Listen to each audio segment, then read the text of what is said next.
మాకు ఓటేస్తే దీపక్ రెడ్డి గారు గెలిపిస్తే కిషన్ రెడ్డి గారు గతంలో నిధులు తీసుకొచ్చిండు.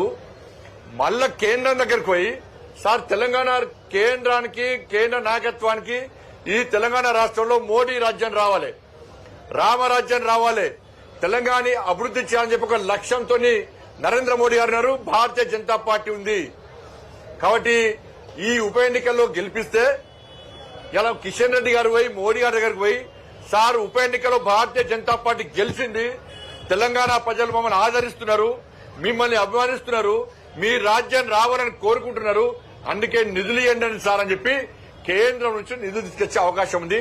ఆ ఒక్క ఆధారం తప్ప జూబ్లీహిల్స్ అభివృద్ధికి వేరే ఆధారం లేదు. ఇలా గుర్తుంచుకోండి. ఇవాళ మీకు అభివృద్ధి కావన్నా, ఈ అరాచకాలు కావన్నా, అవినీతి కావన్నా, ఇవాళ ఎంత ఆశ్చర్యం అంటే నేను పాదయాత్ర చేస్తుంటే లెఫ్ట్ సైడ్ బీఆర్ఎస్ వాళ్ళు పైసలు వస్తున్నారు, రైట్ సైడ్ కాంగ్రెస్ వాళ్ళు పైసలు వస్తున్నారు, కలిసి వస్తున్నారు. ఒకళ్ళు 5,000 ఒకళ్ళు 7,000. ఏది 5,000 7,000 రూపాయలు కాంగ్రెస్ వాళ్ళు బీఆర్ఎస్ వాళ్ళు ఇస్తే పిరోడేరు వాళ్ళకే ఓటు అమ్ముకుంటారా? ఇలా జూబ్లీహిల్స్ లో కాంగ్రెస్ బీఆర్ఎస్ గెలిస్తే దేశం అంతా ఏమనుకుంటారంటే జూబ్లీహిల్స్ ఓటర్స్ పైసలకు ఓటు అమ్ముకోవడానికి చెడు ఆలోచన, చెడు మెసేజ్ ఇలా సమాజానికి పోయే ప్రమాదం ఉంది. వాళ్ళు ఇచ్చే పైసలు పక్కా తీసుకొని కాంగ్రెస్ వాళ్ళు 5,000 ఇస్తున్నారట, బీఆర్ఎస్ వాళ్ళు 7,000 ఇస్తున్నారట.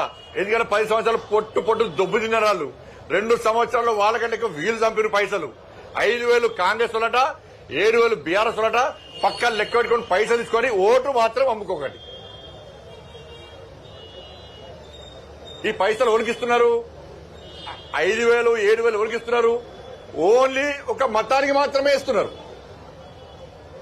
ఇలా మేము అభివృద్ధి గురించి మాట్లాడుతున్నాం కానీ వాళ్ళు అభివృద్ధి మీద చెప్పుకునే అది లెక్క బీఆర్ఎస్ పార్టీలకు అభివృద్ధి చెప్పుకునే అర్హత లేదు. 10 సంవత్సరాలు ఏం పికలే. కాంగ్రెస్ పార్టీ 2 సంవత్సరాలు జూబ్లీహిల్స్ మొక్కన చూడలే. ఆ 2 పార్టీలకు ఏం అవకాశం లేదు. వాళ్ళు చేసింది ఏంది? కేసీఆర్ కొడుకు అధికారం ఉన్నప్పుడు ఇలా బిల్డర్లు అందరి దగ్గర ఫ్లోర్లు కమిషన్ పేమెంట్ రిజిస్టర్ చేసుకున్నారు. ఫ్లోర్లు వాళ్ళు ఫ్లోర్లు వాళ్ళు చేసుకుంటే ఇప్పుడు కాంగ్రెస్ పార్టీ వాళ్ళు ఇంచులు గజాలు ఫీట్లు వాళ్ళు పొట్టు వాళ్ళు చంపుతున్నారు.